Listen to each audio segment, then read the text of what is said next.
2 Samuel capítulo 19, a partir do verso 41.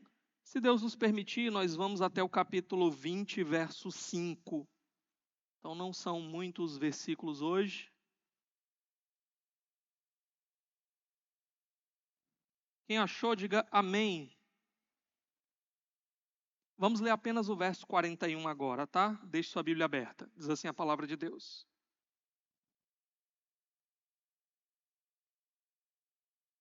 Logo, os homens de Israel chegaram ao rei para reclamar. Porque os nossos irmãos, os de Judá, sequestraram o rei e o levaram para o outro lado do Jordão, como também a família dele e todos os seus homens. Até aqui, vamos orar nesse momento. Senhor, obrigado pela tua palavra. Abre o nosso entendimento, nos ajuda a compreendermos as verdades que nós temos aqui diante de nós. Que essas verdades possam operar nas nossas vidas e possam nos conduzir à tua santa, sábia, bondosa, maravilhosa vontade. Nos ajuda em nome de Jesus. Amém. Irmãos, deixa eu só mexer um pouquinho aqui nesse ventilador. Ficar com um pouquinho mais de calor, mas dá certo. Ok. Provavelmente você já viu ou já ouviu falar de alguma igreja que se dividiu. Muito provavelmente você conhece essa situação. Irmãos, divisões dentro do povo de Deus são sempre situações muito tristes. Afinal de contas, divisões são contrárias ao espírito do Evangelho. São contrárias ao desejo expresso do Senhor. Porque a palavra do Senhor, o desejo do Senhor, fala de reconciliação e não de divisão. Existem vezes em que algumas igrejas se dividem com muita rivalidade, com espírito de ira, de amargura. E você vê ali pessoas que alegam serem pessoas por quem Cristo morreu, mas que agora tratam umas às outras como se fossem inimigas. Nós vamos passar a eternidade juntos na glória. O Senhor não tem suíte master, né? Para vocês aqui, você vai ficar aqui na suíte master, não vai ter contato com mais ninguém. Ficar no resort do céu, né? Não tem. Pessoas então que dizem que vão passar a eternidade juntas, mas aqui vivem como se fossem inimigas mortais. Existem irmãos que se dividem, inclusive, dentro da própria igreja. Domingo após domingo, estão lá, se reunindo, participando do culto a Deus, mas, infelizmente, se tratam como se fossem inimigos dentro da mesma igreja. A gente pode lembrar, isso aqui não é exclusividade dos nossos dias, não, tá? Do nosso tempo, não. A gente pode lembrar a própria carta de Paulo aos Coríntios. Tinha facções dentro da igreja. Eu sou de Paulo, eu sou de Apolo, eu sou de Cristo. Tinha um, né, que achava que era melhor do que os outros. Sou de Cristo, não aceito autoridade de homem nenhuma, só de Cristo. Então, irmãos, infelizmente, nós vamos encontrar isso. Eu não estou dizendo que dentro da comunidade nós vamos ter sempre o mesmo nível de relação com todas as pessoas. É comum que às vezes a gente tenha mais afinidade com um, mais afinidade com outros, tá? Isso é comum. Porém, o que não pode haver é desavença entre os irmãos. Irmãos que não falam com irmãos dentro da própria igreja. Isso é completamente contrário ao padrão de Deus. Há um conceito que alguns teólogos têm tratado, abordado, que é o conceito da membresia intencional. O que é isso? Não basta apenas eu ter meu nome escrito num papel como membro de uma igreja.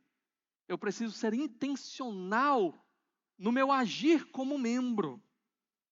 Se eu vejo, por exemplo, que existem outros irmãos, membros da mesma comunidade, com os quais eu não tenho muita intimidade, eu nunca falei, não conheço muito, faz parte de uma membresia ativa, essa ideia de eu vou procurar essa pessoa, convidar para tomar um café, vou tentar conversar, puxar um assunto no final do culto, a fim de que a gente possa ir estreitando os laços, porque somos membros do mesmo corpo, o corpo de Cristo, mas tem gente dividido dentro da própria igreja.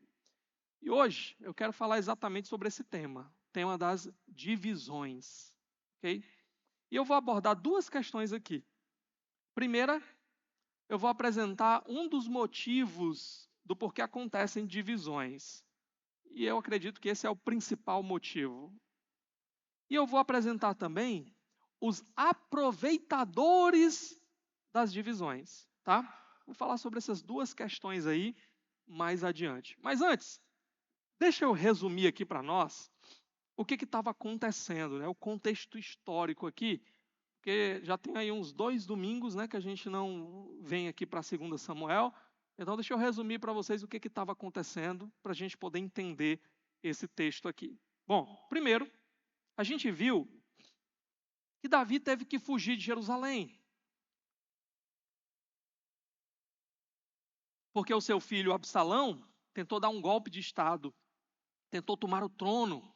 Então Davi, para proteger os seus familiares, proteger sua própria vida, aqueles que eram leais a ele, ele teve que fugir de Jerusalém. Depois, houve uma guerra, o exército de Absalão era muito maior do que o exército de Davi, mas o Senhor estava com Davi, e Davi, o exército de Davi saiu vitorioso dessa guerra. Porém, Absalão acabou sendo morto. O próprio Davi tinha protestado muito para que não matassem Absalão. Mas Joabe, né, que faz as coisas do jeito dele, da cabeça dele, ele foi lá e não quis saber. Ele eliminou Absalão, porque ele entendia que Absalão continuar vivo seria muito problemático para o reinado de Davi, para o povo de Israel. Bom, Davi, então, depois disso tudo, ele busca reconciliar-se com as tribos de Israel. Ele busca voltar agora para Jerusalém para ser o rei de Israel novamente. Então, ele começa a ouvir que haviam tribos ali que estavam querendo realmente trazer Davi de volta, mas haviam dúvidas se traziam ou não. Fato é que ele começa a fazer esse caminho de retorno para Jerusalém. E ao longo desse caminho, ele vai tendo alguns desafios, a gente já viu esses desafios. Ele vai lidar bem com esses desafios, vai conseguir superar cada um desses desafios. Porém, agora, ele tem um novo desafio diante dele. Um desafio que vai exigir dele sabedoria e um desafio aqui que tem um potencial enorme para divisão. E é sobre isso que a gente vai ver. Eu disse que seriam duas questões. Eu quero então começar agora a olhar para o texto com vocês e a gente então ver a primeira questão acerca das divisões, tá? Uma das motivações para que divisões aconteçam. Eu falei para vocês que eu considero essa a principal motivação para que divisões aconteçam. Que motivação é essa? Infelizmente, muitas vezes, quando problemas surgem, uma das partes, ou cada uma das partes, acaba buscando apenas os seus próprios interesses e não os interesses de Deus. E quando isso acontece, nós vamos ter o quê? Divisões. Um dos problemas, então, do porquê divisões acontecem, é porque quando os problemas surgem, cada um, pelo menos uma das partes, busca só os seus próprios interesses e não os de Deus. Essa é uma receita aqui para as divisões, tá? Eu quero dizer para vocês também que existem exceções. Existem casos em que a divisão ela não vai ser algo necessariamente errado, ruim. E tem esses casos, pastor? Tem. Eu quero dar alguns exemplos para vocês, tá? Por exemplo, podem surgir algumas motivações doutrinárias legítimas para que alguém se divida, para que haja uma divisão entre grupos. Na história dos batistas, isso aqui é uma igreja batista, né?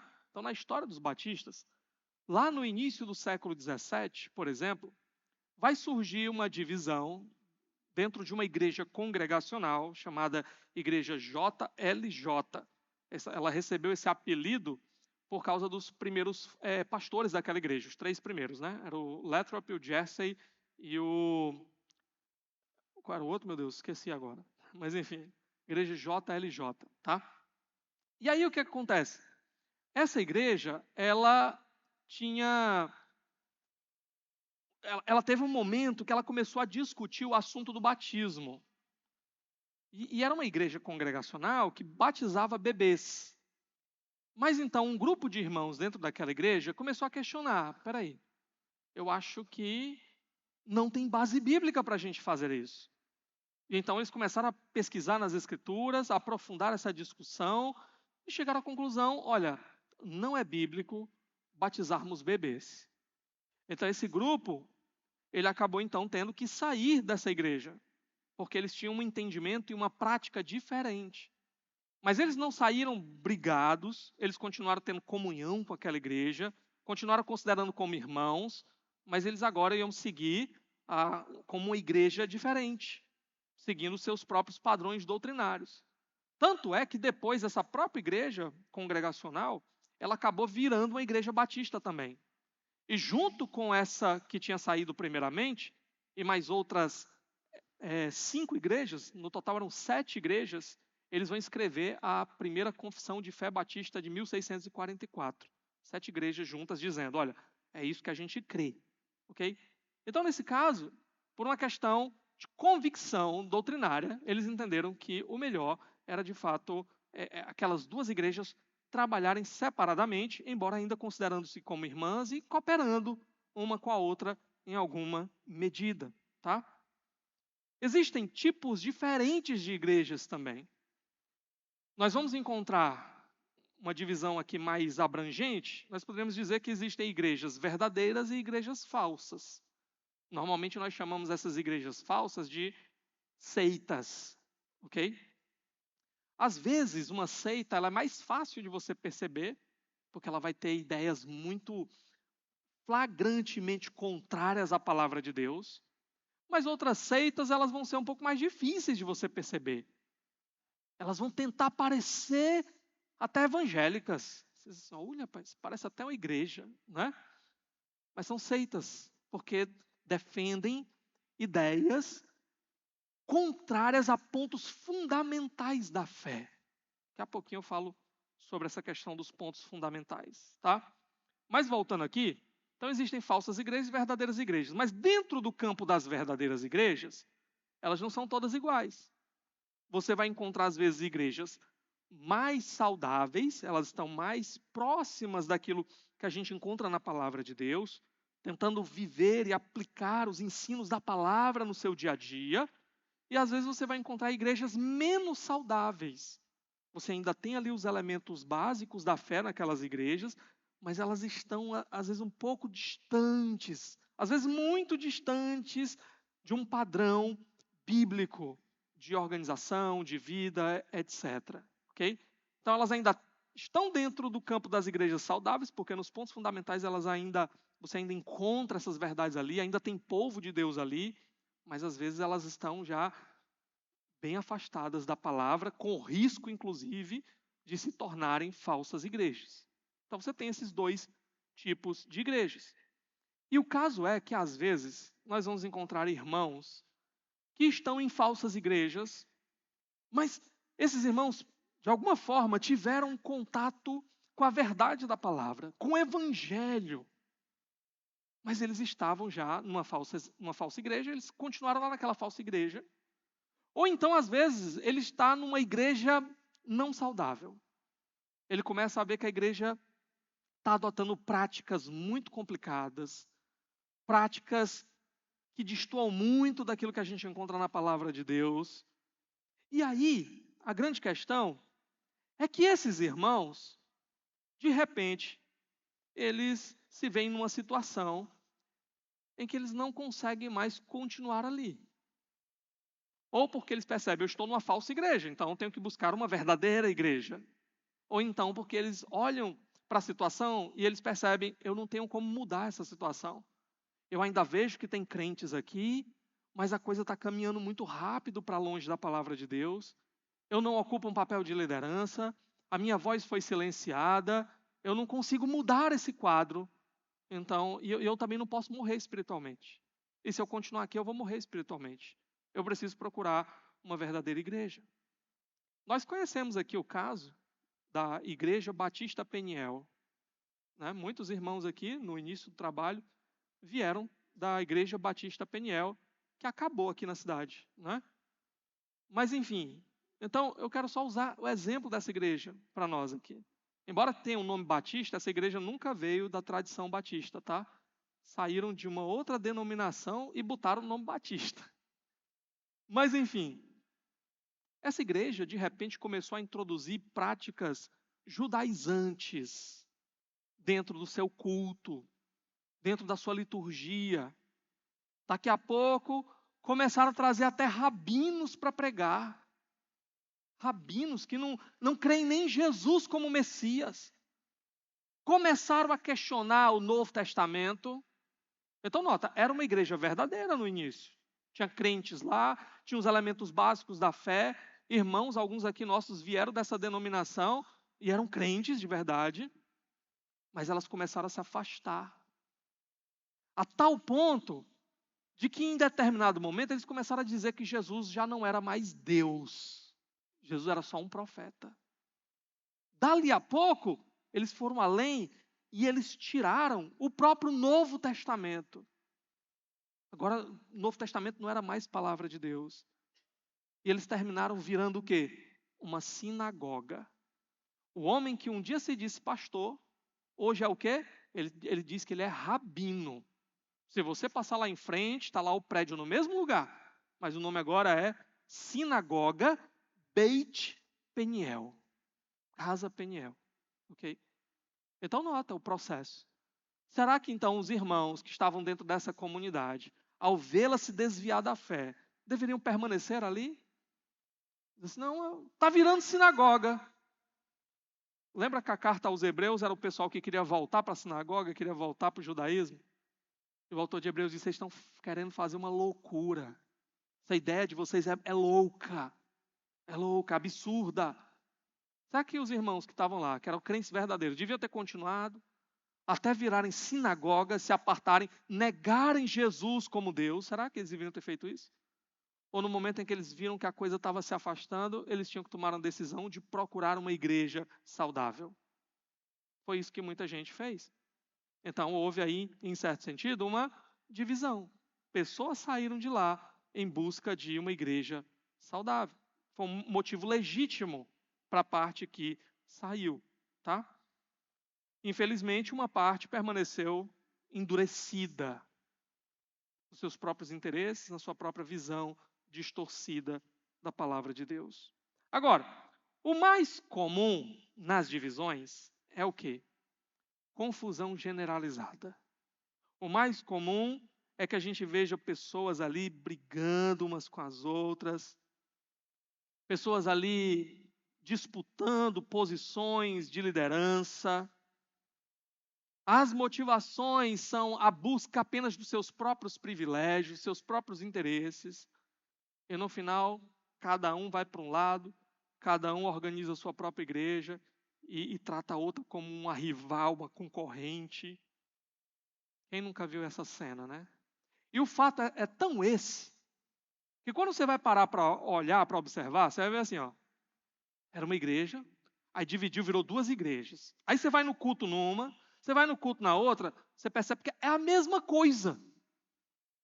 É a mesma doutrina, é a mesma liturgia, é a mesma prática. Se eles creem tão igual, se eles se comportam tão igual, por que eles se separaram? Porque os interesses pessoais é que eram diferentes.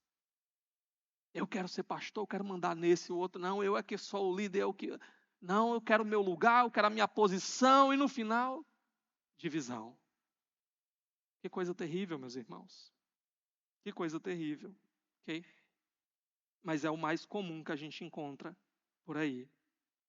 E como eu falei, o pior é quando as divisões acontecem dentro da própria igreja. Irmãos estão lá, cultuando juntos, membros da própria igreja, mas vivem divididos uns com os outros. Há problemas entre eles, mas nenhum tem capacidade de dar um passo, de ceder, de servir, de amar, de reconhecer os próprios pecados, de perdoar, de buscar reconciliação. É um cenário terrível. Eu já mencionei os Coríntios, mas eu poderia mencionar também a carta aos Filipenses. Finalzinho da carta aos Filipenses, Paulo vai falar sobre duas irmãs, Sintique e Evódia. Se tiver alguém aí, né, grávido, grávida, procurando nome para a menina, tá aí, 2 nomes, né? Sintique e Evódia. Duas irmãs, membros da mesma igreja, plantada pelo apóstolo Paulo, e as duas brigadas, divididas. Você já imaginou uma situação dessa? Você sai da sua casa para adorar o Senhor, aí quando você está entrando na igreja, vem outro irmão, membro da própria igreja, aí você fala assim, vira a cara, né? Vira a cara para nem olhar. Graça e paz. Foi com outra pessoa, foi comigo não, né? Misericórdia, meus irmãos. Isso não deveria acontecer no nosso meio. Isso, na verdade, é pecado. Isso é contrário a Cristo. Flagrantemente contrário a Cristo. Porque Jesus diz que se um irmão pecar contra ti, você deve ir até ele. É claro que se você pecou, e você sabe que pecou, você vai. Vai para pedir perdão, vai para resolver o problema. Mas quando for o outro que pecou e o outro não veio até você, aí Jesus diz o quê? Aí você fica esperando. Se vier falar comigo, né? Jesus diz, não, vai ter com ele. Se ele te ouvir, ganhaste o teu irmão. A atitude, portanto, de não buscar o outro, de não buscar a reconciliação, de manter-se dividido dentro do mesmo corpo. O corpo de Cristo não está dividido. Você não pode querer arrancar uma parte do corpo de Cristo, esquartejar Jesus. Nós somos o corpo dele. Então nós não podemos estar divididos. Então se negar a buscar o irmão e buscar a reconciliação é ir contra Jesus. Contra Jesus. Bom, no nosso texto, nós vamos encontrar algo aqui semelhante. Israel era o povo de Deus da antiga aliança.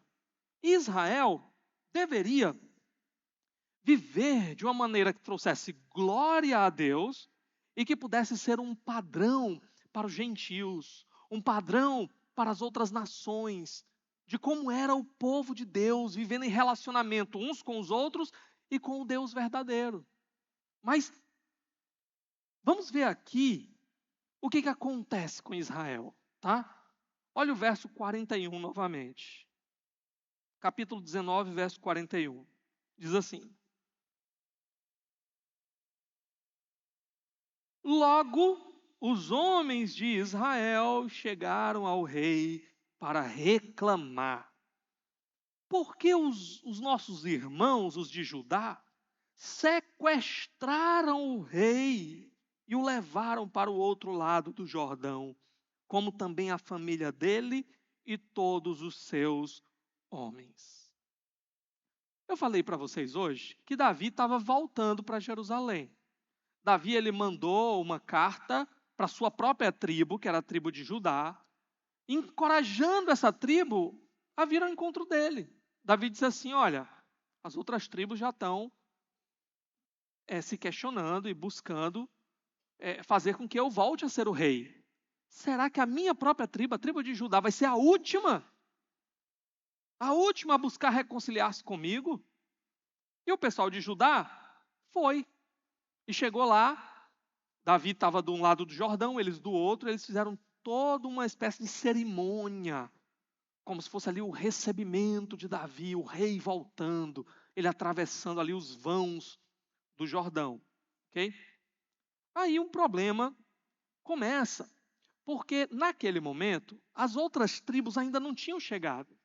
Foi só uma parte das tribos que chegou. Tanto é que nessa marcha aqui que Davi está fazendo agora, depois de atravessar o Jordão, indo para Jerusalém, o texto tinha dito que só metade das tribos é que estavam indo com Davi. Então, alguns daqueles representantes dessas metades das tribos começou a questionar, começaram a perguntar aqui: por que é que Judá sequestrou Davi? Olha a palavra que eles usam aqui, né? Sequestrou Davi. Como assim sequestrou Davi? Davi não estava lá? Eles não estavam conversando com o próprio Davi? Não estavam tendo acesso a Davi? Mas a maneira deles enfatizarem o que eles entendem que foi errado. Por que foi errado? Eles acreditavam aqui que Judá tinha algum interesse pessoal. É por isso que Judá chegou lá, pegou Davi, não esperou ninguém, não esperou as outras tribos e já estava levando Davi de volta para Jerusalém. Eles queriam conquistar assim alguma proeminência, algum favor, alguma vantagem da parte do rei. Judá sequestrou Davi. Então, a acusação basicamente era essa. Por que não esperaram todas as outras tribos para a cerimônia? E aqui, eles já começaram a ferir um princípio bíblico. Lembra o que Provérbios diz? A palavra branda, o que ela faz? Acalma o furor. Mas a palavra dura, ela faz o quê? Suscita a ira. Será que a palavra deles era o quê? Branda ou dura?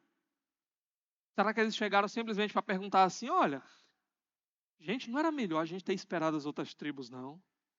Por que não esperaram as outras tribos? Só que eles chegaram como? Por que é que sequestraram o rei? Pronto. A palavra dura suscita a ira.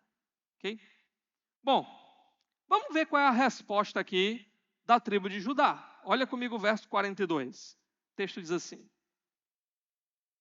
todos os homens de Judá responderam aos israelitas: fizemos isso porque o rei é nosso parente mais chegado. Por que vocês estão irritados? Acaso comemos das provisões do rei ou tomamos dele alguma coisa? Então nota aqui o detalhe, tá? Vamos ver aqui a resposta. Primeiro, por que eles não esperaram as outras tribos? Eles dizem, porque o rei é nosso parente mais chegado. Por causa da nossa afeição pelo rei. E de fato, de todas as tribos de Israel, Davi era da tribo de Judá. Então ele tinha laços de sangue mais próximos com Judá. Todas as tribos eram parentes, porque todas vieram do mesmo patriarca, né? Todos vieram de Abraão, de Jacó.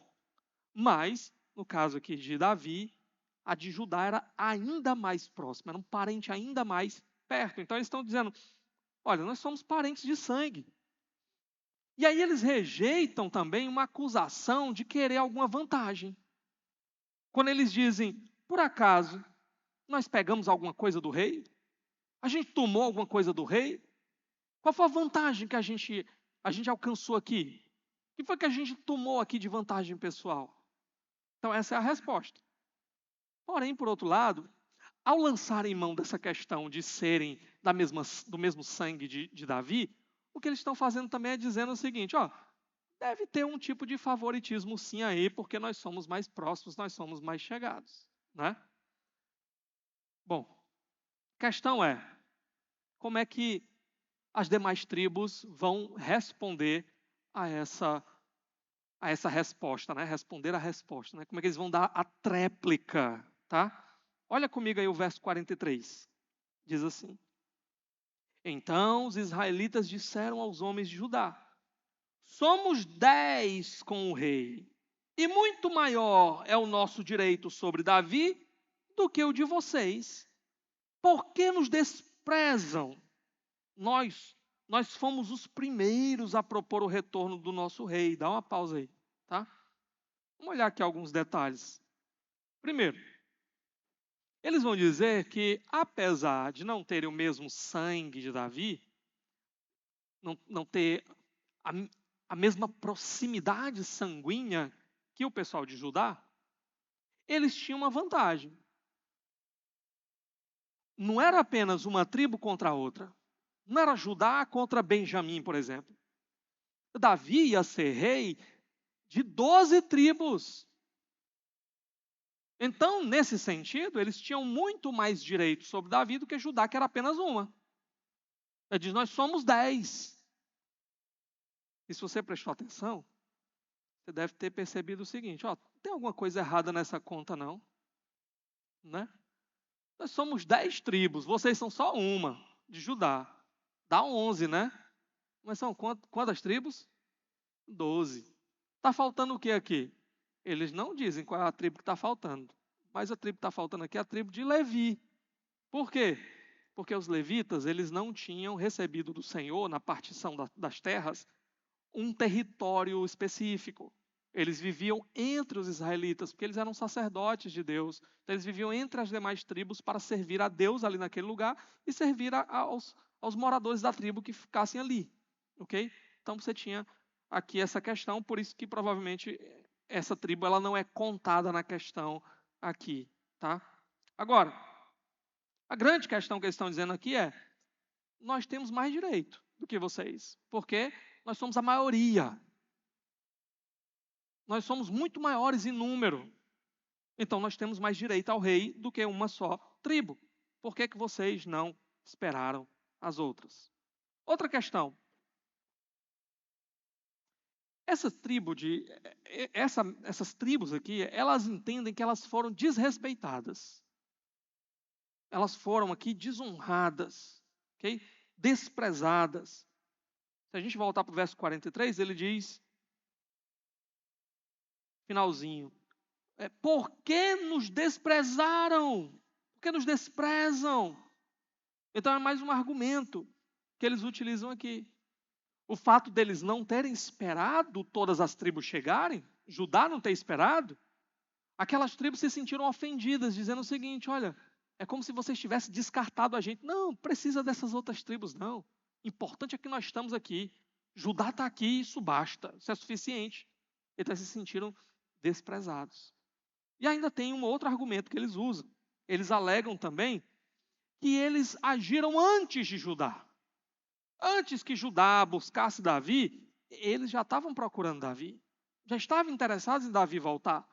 Então, se alguém deveria ter proeminência aqui, deviam ser eles, que se anteciparam e procuraram primeiro. Procuraram antes da própria tribo de Judá. E, de fato, houve isso daí. Se você olhar aí no capítulo 19, verso 9, e depois no verso 11, olha o que tem escrito. Verso 9. Em todas as tribos de Israel, o povo discutia dizendo, Davi nos livrou das mãos de nossos inimigos. Foi ele que nos libertou dos filisteus, mas agora fugiu do país por causa de Absalão. Então, entre as tribos, o povo já estava dizendo, Davi é que nos livrou. Será que não é hora de trazer ele de volta? Agora, olha o verso 11. Diz assim, quando chegou aos ouvidos do rei o que todo Israel estava comentando, Davi mandou a seguinte mensagem aos sacerdotes Zadok e Abiatar. Perguntem às autoridades de Judá, por que vocês seriam os últimos a conduzir o rei de volta ao seu palácio? Então nota, Davi está falando, por que vocês vão ser os últimos? Porque as outras tribos já estavam procurando ele. Então, eles lançam isso aqui como argumento também. Só que aqui, irmãos, agora a conversa já descambou para confusão total. Aqui agora está cada um buscando apenas mostrar quem é que tem mais direito, quem é que tem mais privilégio. Olha o finalzinho aí do verso, volta lá para o capítulo 19, finalzinho do verso 43, a parte que a gente não tinha lido ainda. Diz assim, mas os homens de Judá falaram ainda mais asperamente do que os israelitas. Então, quando a tribo de Israel deu a sua tréplica, Judá veio e falou ainda mais áspero. A palavra branda foi completamente abandonada aqui. Ok? Então, a gente não sabe o conteúdo da resposta de Judá, mas a gente sabe a forma da resposta. E a forma não foi boa. A forma aqui foi ainda mais áspera. A gente poderia dizer num bom linguajar português, não é? Foi mais ignorante. Linguajar cearenseis, né? Ignorante. Talvez alguém tivesse lá e diria, né? Calma, Moreno, você não é assim, né? Por que que você está com essa zanga toda? E aqui outros princípios estão sendo quebrados também. Por exemplo, eu já falei, o Senhor Jesus, mais adiante, ensinaria que nós devemos buscar. Se alguém pecar contra ti, vai ter com ele. Vai ter com ele para quê? Eu vou lá porque eu vou dizer umas verdades na cara dele. Vou lá porque eu vou envergonhar ele. É isso? O texto diz assim, ó. Se ele te ouvir, ganhaste o teu irmão. Então eu vou com o objetivo de quê? Ganhar o irmão. Ó, nota bem, é muito importante isso. Ganhar o irmão, não é ganhar do irmão.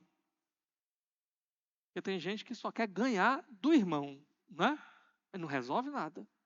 Não resolve o problema. Quando a sua vontade é que tem que prevalecer, é o que você acha que tem que prevalecer, a coisa não vai caminhar bem. A ideia é levar o irmão a perceber o problema, a perceber o pecado, a se arrepender diante do Senhor, a fazer reconciliação. O objetivo final é arrependimento, perdão do Senhor e reconciliação. Esse é o objetivo. Mas aqui não tem ninguém buscando reconciliação, perdão, não tem nada disso aqui. Segundo princípio que eles quebram, ao invés de atacar o problema, eles atacam as pessoas. Esse é um princípio importante, tá? Quando você vai discutir alguma coisa, isso está errado. E a resposta da pessoa é o quê? Mas também a tua mãe, o teu pai, mas tu é muito sem futuro mesmo. Acabou-se. Acabou-se qualquer tentativa de reconciliação. Porque ao invés de estarem atacando o problema, como é que esse problema pode ser solucionado, como é que a gente resolve, fica um atacando o outro. Aí acabou. Porque aí o outro agora vai ter que se defender. Aí para se defender, porque acha que foi ferido, que acha que foi machucado, vai achar uma maneira de machucar o outro, de ferir o outro também. E não vai terminar bem. Não vai terminar bem. Ok?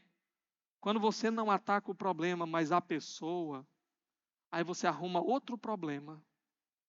Tinha só um, mas agora que você atacou a pessoa, você tem agora mais um problema para resolver.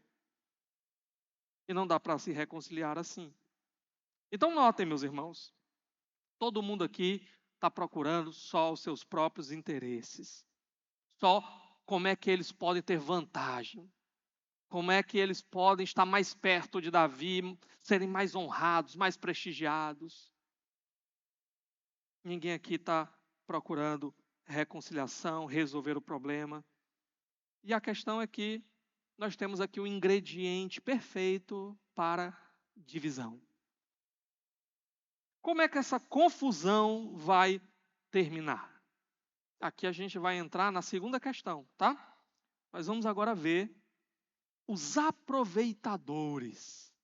Sempre quando há conflitos, quando a igreja começa a se dividir em partidos, sempre vão aparecer aproveitadores.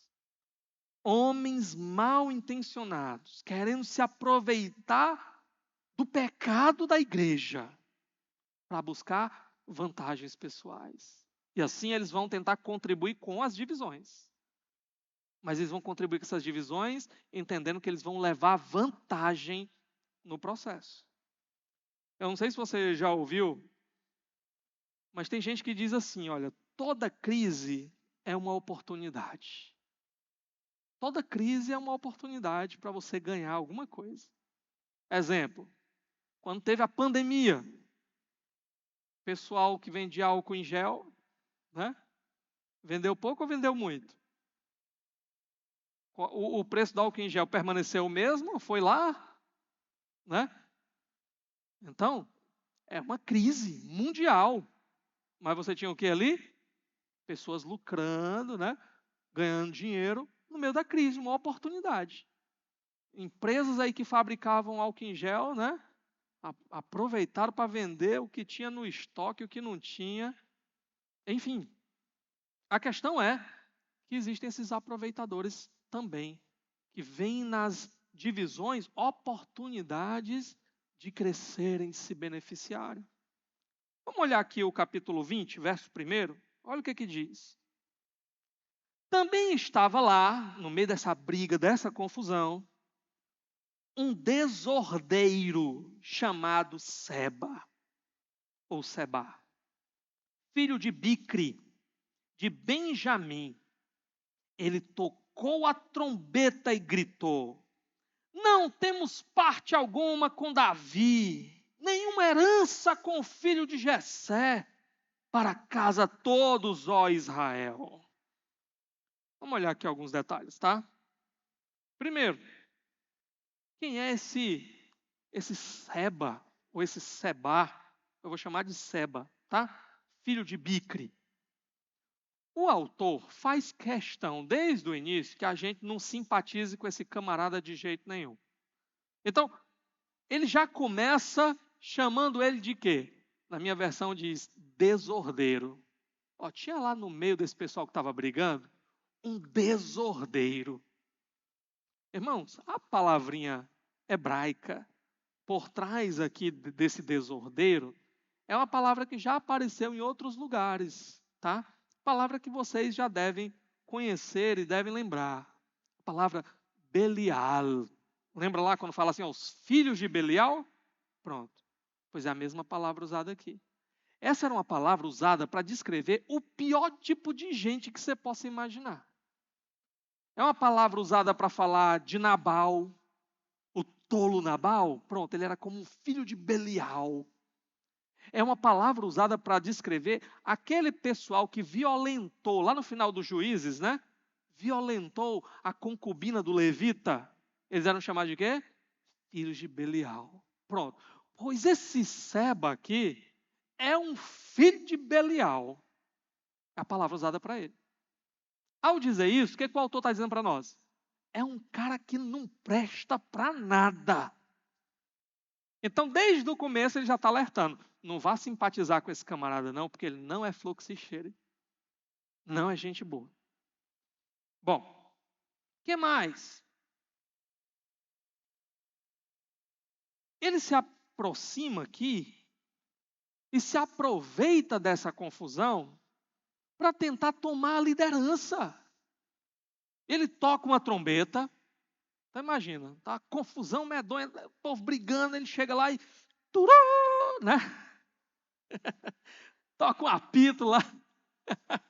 Se assustou, Abel? Vem cá, ó. A trombeta, rapaz, olha. Turô, turô. Vou tocar mais baixo, tá? A trombeta. Então ele toca a trombeta, o povo para na hora para saber o que está acontecendo, né? Será que é guerra que está acontecendo? E aí ele aproveita aqui para fazer o discurso dele. Ele usa esse momento para declarar um rompimento com Davi. Vocês estão brigando por quê? O que nós temos com esse Davi aí? Por que nós vamos seguir esse Davi aí? Ele usa o parentesco de Davi. Ele é um filho de Jessé. Deixa ele aí com esse pessoal de Judá mesmo. Por acaso vai ter herança de Davi para a gente? Tem nada, ele é de Jessé, nós somos das demais tribos de Israel. Deixa ele para lá. E as demais tribos, talvez tomadas aqui pelo calor do momento, por aquela confusão com Judá, por aquela briga, parece que elas vão decidir ouvir aqui o chamado de Seba, né? Então, aquilo que deveria ser um momento de reconciliação, Davi agora, Absalão estava morto, Davi agora voltando para Israel, voltando para Jerusalém, para reinar de novo sobre todos, na verdade, chega num ponto de divisão. Divisão. De um lado, Judá com Davi, do outro lado, as demais tribos, ouvindo aqui Seba. Irmãos, isso é um prenúncio já.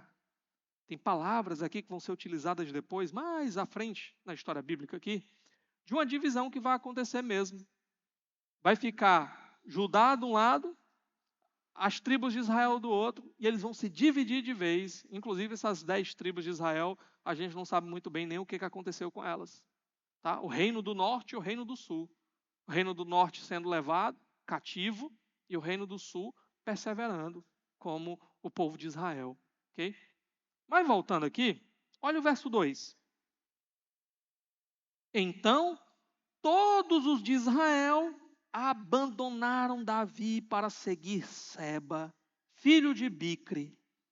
Mas os de Judá permaneceram com seu rei e o acompanharam desde o Jordão até Jerusalém. Então, como eu falei para vocês, Judá permanece fiel com Davi. Okay? Mas esse filho de Bicre, tem mais uma informação sobre ele, ele é benjamita. Irmãos, a tribo de Benjamim era a tribo de quem? Saul. A tribo de Saul, antigo rei de Judá, que perseguiu Davi. Os descendentes de Saul trouxeram problema para Davi, buscaram tomar o trono.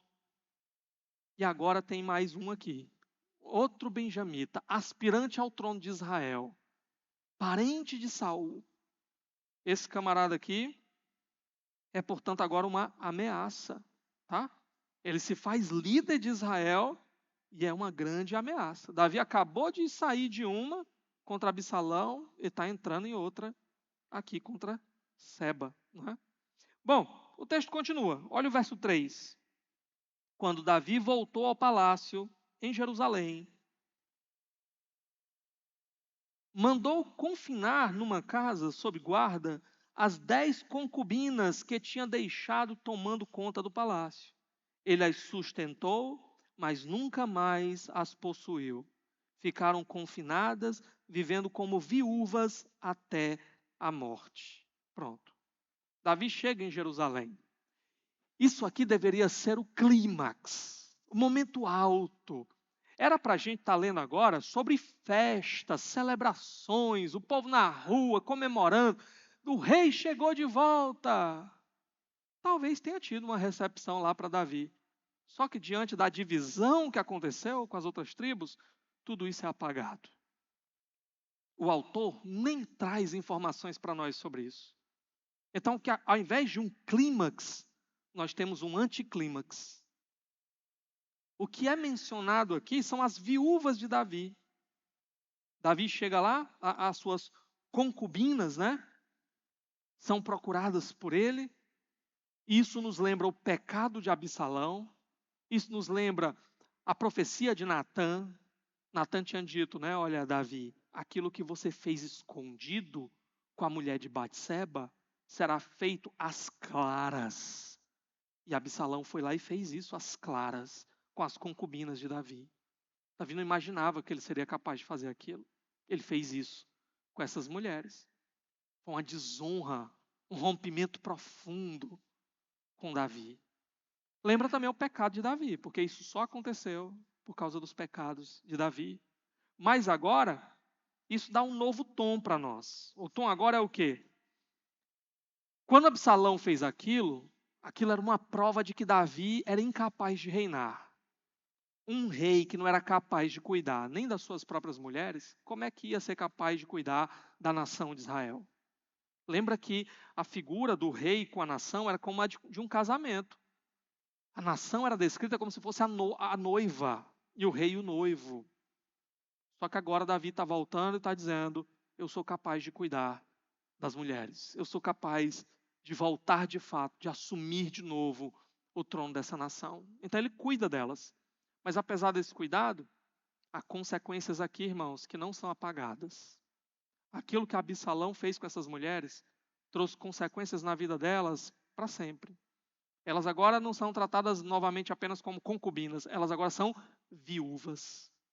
Viúvas envergonhadas, que se mantêm agora distante ali, numa casa, num palácio, sustentadas por Davi, mas que vivem como viúvas em lamento.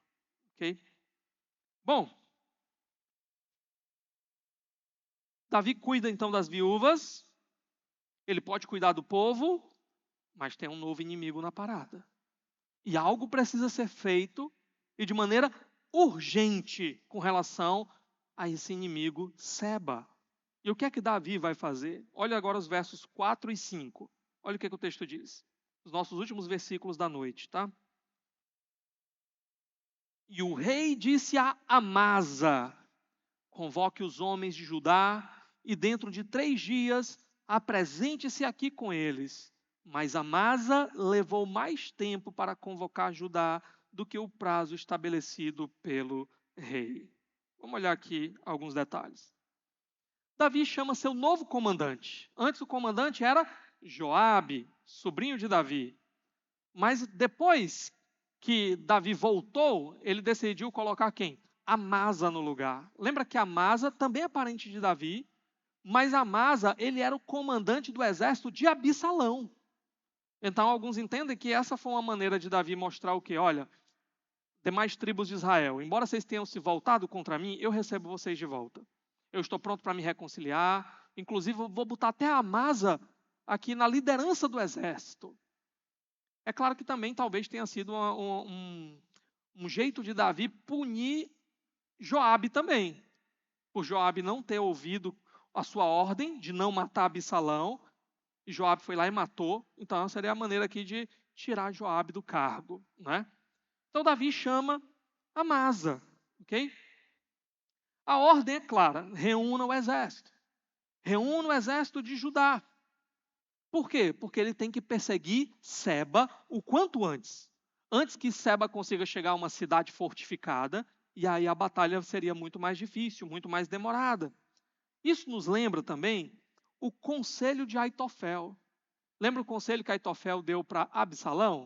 O conceito dele foi o seguinte: olha, enquanto Davi está fugindo, reúne um grupo de homens aqui, me dê tantos homens, e eu vou perseguir Davi, acho que era 12 mil homens, se eu não me engano, e vou perseguir Davi e vou matar ele rapidamente. Vou resolver o problema rapidamente. Então, esse era o conselho de Aitofel, conselho que Absalão não quis ouvir. O Senhor frustrou Absalão e Absalão não ouviu. Mas Davi aqui não quer cometer o mesmo erro de Absalão. Então ele manda: organize rápido, 3 dias, eu quero o exército pronto e nós vamos marchar e nós vamos resolver isso antes que se torne cada vez mais problemático, antes que se torne cada vez mais difícil. Só que o que acontece? Amasa não reuniu o exército a tempo, dentro do prazo. Isso aqui, irmãos, não é apenas uma falha. Isso aqui não mostra apenas que Amasa não fosse tão competente assim para o cargo, mas isso talvez levantasse suspeita contra Amasa. Espera aí, será que a Amasa está mesmo do lado de Davi? Será que a Amasa não está pensando assim, olha, pode ser que depois Davi se volte contra mim?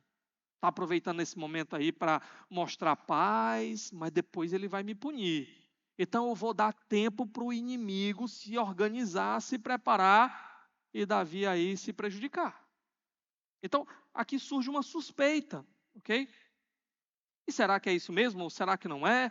Enfim, isso daqui vai ser cenas para o próximo capítulo, tá bom? Agora, o fato é, há um aproveitador aqui. Esse aproveitador é Seba, que nós vimos. Ele aproveita essa divisão, essa discussão dentro do povo de Deus, para quê? Para tomar a liderança. Para montar agora o seu grupo, o seu povo. Para se fazer rei. É isso que ele está fazendo aqui. Surge um novo rival para Davi e uma nova divisão dentro de Israel. Como é que as coisas se resolverão? Também é cenas para o próximo capítulo, tá bom? Eu quero terminar hoje aqui apenas trazendo algumas questões aqui que nós podemos aprender com tudo isso. Primeira, eu falei para vocês que divisões às vezes são necessárias. Quando envolvem separação do falso ensino, divisões se tornam necessárias.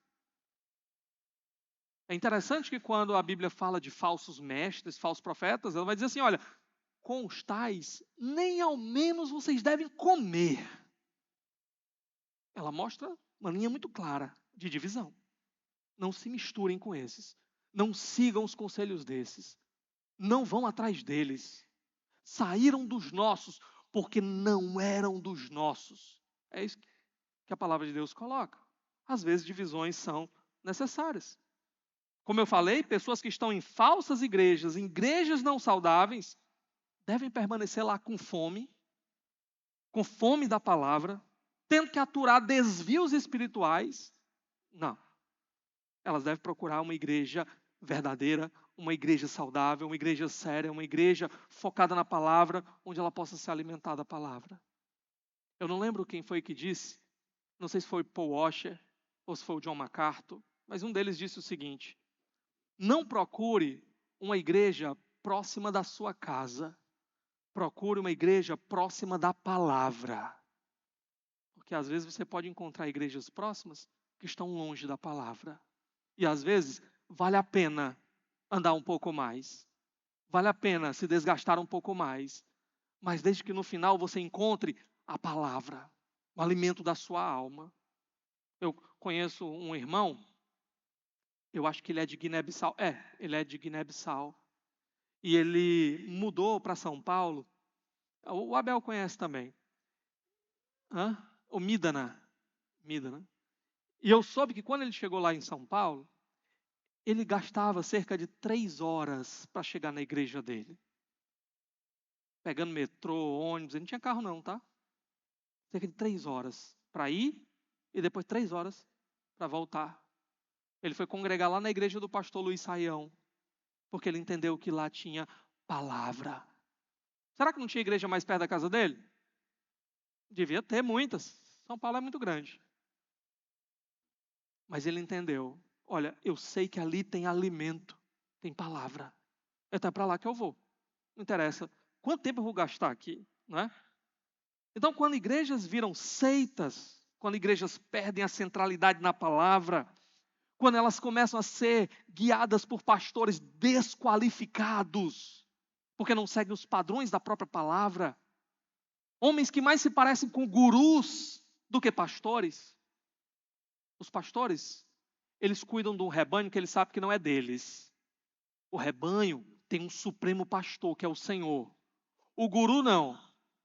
O meu alvo, por exemplo, como pastor, é, o que a Bíblia diz? Capacitar os santos para a obra do ministério. É capacitar o povo de Deus para que eu não seja completamente necessário. Eu vou continuar tendo o meu lugar de pregar, de ensinar, de capacitar, de aconselhar. Mas a ideia é que o povo de Deus, ao ser treinado, capacitado, comece a crescer, a amadurecer e seja capaz agora de tomar decisões maduras à luz da própria palavra que eles conhecem. Nesse caso, o pastor começa a não ser tão necessário. Agora, tem gente que está fazendo discípulo de si mesmo. Tem gente que se coloca como pastor, mas que na verdade virou guru. Porque ele acha que quanto mais necessário ele for, melhor. Quanto mais controle ele tiver sobre a vida das pessoas, melhor. Deus me livre disso. Tem gente que, se você, pastor, tem uma proposta de emprego. Pronto, se você não perguntar primeiro para o pastor se ele diz que você deve ir para o emprego ou não, meu irmão, às vezes você pode pedir um conselho. Mas eu estou falando de casos onde isso é obrigatório. Eu soube de um que para você ler um livro, primeiro você tinha que perguntar para o pastor se ele aprovava. Aí, se ele não tivesse lido o livro, aí você tinha que esperar primeiro ele ler o livro, para depois ele dizer se você podia ler ou não. Irmãos, isso é absurdo. Absurdo. Ok? Então, pessoas que se encontram em situações assim, devem fazer o quê? Continuar? Não. Buscar um lugar, uma igreja saudável, onde elas possam ser alimentadas espiritualmente. Houve um momento na minha vida que eu tive que dar esse passo também. Houve um momento na minha vida, bem no início do seminário, estudando as coisas de Deus, que eu entendi, olha, eu preciso procurar uma igreja. No meu caso foi por conta de convicções teológicas mesmo. Uma igreja que esteja alinhada com aquilo que eu creio. Uma igreja que esteja mais próxima da palavra, naquilo que eu creio. E eu precisei dar esse passo. O que a gente faz? A gente busca sair em paz, Se a gente entende que a gente está num lugar onde ainda tem crentes, por mais que a gente tenha divergências, discordâncias, mas são crentes lá, então são nossos irmãos. Então a gente sai em paz. São irmãos com quem depois a gente vai encontrar de novo. Por exemplo, nesse meu caso que eu estou falando, eu já voltei lá, já preguei lá, tenho irmãos em Cristo lá. Porém, eu precisava de um lugar onde eu pudesse ser alimentado da palavra, o que eu sentia que não estava acontecendo. Então, às vezes, divisões elas vão ser necessárias. Só que o que eu não queria? Eu não queria era ficar tempo demais lá, a ponto de que quando eu fosse sair, viesse um monte de gente atrás de mim e eu dividisse uma igreja. Isso eu não queria. Agora, outra coisa. Infelizmente, como eu falei para vocês, quando acontecem processos disciplinares sobre falsos líderes, sobre falsos pastores, sobre pastores que se desqualificaram, que podem até ser restaurados como irmãos em Cristo ou alguma coisa assim, mas que se viram numa situação de desqualificação, geralmente esses homens não se submetem à disciplina. E o que acontece? Divisão. Divisão. E isso é terrível. Isso é um mau testemunho. O mau testemunho da igreja. O mau testemunho desses homens. Isso gera maledicência. Isso gera mentiras. Isso gera acusações. Meus irmãos, infelizmente, quando isso acontece, o que está em jogo é apenas uma coisa: disputa de poder. É gente interessada, tratando a igreja como se fosse sua, como se fosse dono. O que eu vou ganhar? O que eu vou perder? Eu não posso por causa disso, eu não posso por causa daquilo. Que coisa terrível. A palavra de Deus diz que pastores não devem agir como dominadores sobre o rebanho. Porque tem um supremo pastor diante de quem nós vamos prestar contas. O pastor de verdade é Jesus. Nós somos o quê? Auxiliares apenas. Instrumentos nas mãos deles apenas. Nesses casos, meus irmãos, às vezes há uma parte fiel, uma parte que está lutando pelo certo, que está tentando fazer a coisa certa. Essa parte vai ficar machucada no meio do caminho e nós devemos nos solidarizar com essa parte. Agora, como eu falei, o testemunho da igreja vai ser muito machucado, muito machucado. Vai ser uma vergonha. Pessoas não vão querer visitar igrejas por causa disso. Por causa das falsas igrejas, por causa das igrejas não saudáveis, por causa de tudo isso, outras igrejas que estão tentando fazer a coisa certa acabam pagando. Por causa disso, pedras de tropeço são colocadas diante de pessoas. O mundo não sabe a diferença entre uma igreja verdadeira e uma igreja falsa. E o mundo, às vezes, também não está nem interessado em saber disso. O que eles vão pegar é apenas os maus testemunhos e usar isso contra as igrejas todas. Contra todas as igrejas. Bom, Israel deveria ser luz para os gentios. Através da vida de Israel, os gentios deveriam buscar se aproximar e dizer: eu quero conhecer mais sobre esse Deus. Eu quero viver para esse Deus. Mas como é que Israel poderia ser luz sendo dividida desse jeito? Como é que seria luz se eles não conseguiam seguir nem a liderança daquele que Deus havia estabelecido? Do rei que Deus havia estabelecido para eles. A igreja é a luz do mundo. Mas como é que a igreja pode ser luz? Como é que a igreja pode salgar quando está perdendo sabor? Quando se divide pelos motivos mais banais, quando abandona a perspectiva de Deus para seguir os seus próprios interesses. Bom, eu falei para vocês que aproveitadores aparecerão. Eu falei do escândalo que eles causam, mas a palavra de Deus diz assim, olha, escândalos virão, mas ai daqueles por quem vierem os escândalos. Ai deles, era melhor que eles nem tivessem nascido. Eu não vou falar para vocês aqui o que vai acontecer com esses que estão causando divisão aqui em Israel, com aqueles que estão causando divisão entre o povo de Deus por aí. Mas eu adianto uma coisa, nunca termina bem. nunca termina bem. Outra coisa, Deus não tem prazer nas divisões, meus irmãos. Deus espera que a gente resolva os nossos problemas, as nossas diferenças, os nossos conflitos, à luz da sua palavra e em amor. Deus espera que a gente procure um outro. E se a gente percebe que algum irmão está diferente com a gente procura o irmão. Irmão, eu fiz alguma coisa? Se eu fiz, meu irmão, eu quero pedir perdão para você. Eu quero ser seu irmão. Eu quero caminhar junto com você. Eu não quero que a gente tenha o nosso relacionamento rompido por uma bobagem ou por um erro meu. O Senhor espera arrependimento, perdão, reconciliação, a gente voltar para a palavra e a gente caminhar junto. É isso que o Senhor espera. Isso é o ideal. O Espírito Santo de Deus, em Efésios é dito, que ele faz uma coisa.